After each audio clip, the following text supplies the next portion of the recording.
butterfly has been a part of my name since I was 7 years old because I was hiking in the mountains in Pennsylvania and I had a very difficult childhood and I wanted to quit living at a very early age.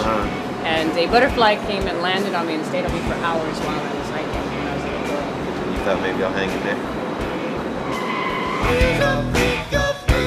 The tree I was in is over 1,000 years old.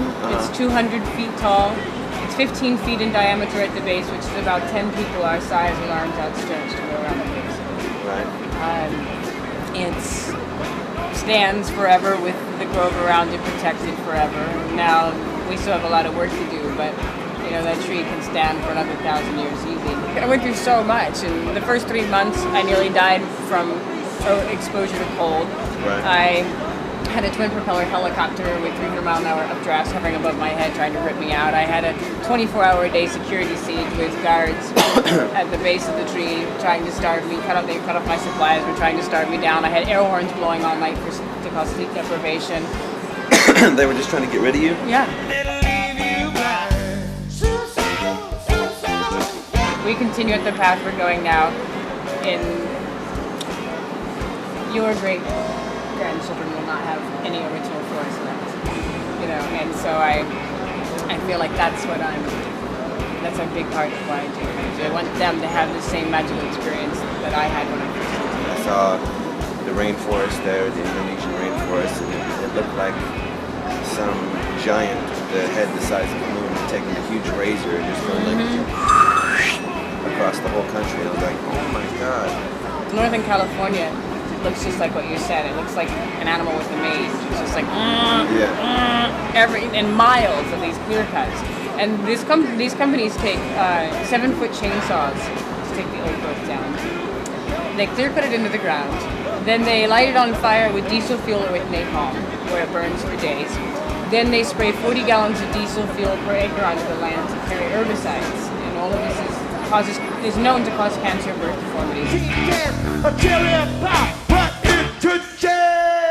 Being still and being open are two of the most profound things we can do in the world today. One of the most radical things we can do in the world today. Yeah. Because everything is pulling us in a million different directions. I mean, look at it out there. It's like bigger, better, faster now, bigger, better, faster now. And it's just like, whoa! Oh, it's got old me. People's power is their ability to recognize that they change the world. Their power is what enables a person to stand up against injustice, that gives them the chance to say, you know, I don't agree with that, and I'm going to say it, and I'm going to say it loud, and you can make fun of me, you can throw me in jail, you can beat me up, you can threaten me, but I'm not going to back down.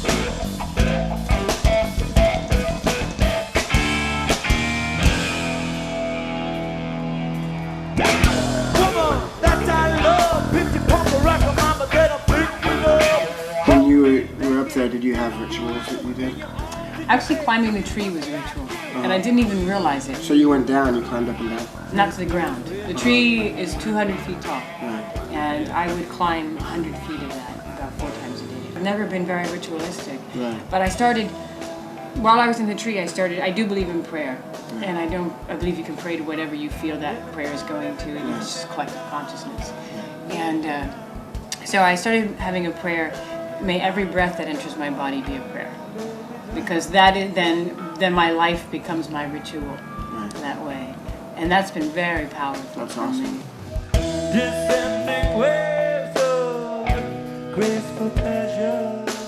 On our public lands, in the last year, we lost $1.2 billion to logging on our public lands. So not only did they take our forests, but they took our money to do it.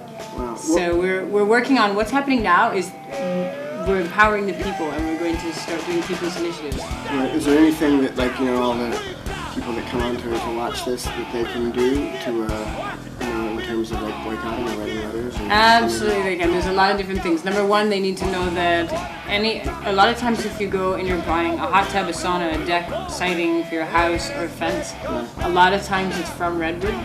Don't buy it. Begin speaking out.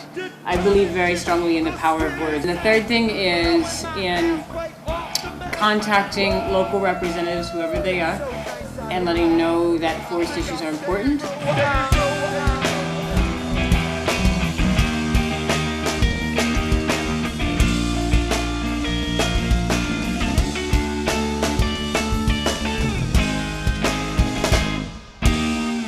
love the ancient redwoods so much. I spend a lot of time up in Big Sur up there, you know, there's a lot of beautiful trees up there. I like to walk around there. Yeah. It's an incredible feeling. I went to go climb a tree in the park near here, and they had it wrapped in these electrical wires for these lights, and I was just like, that was messing with my energy. I couldn't go climb a tree and climb around the cords, so I gave up and I love climbing sat in the trees. grass. Me and my daughter spent her week climbing trees just last week. Nice. Yeah, but only little ones because she's little.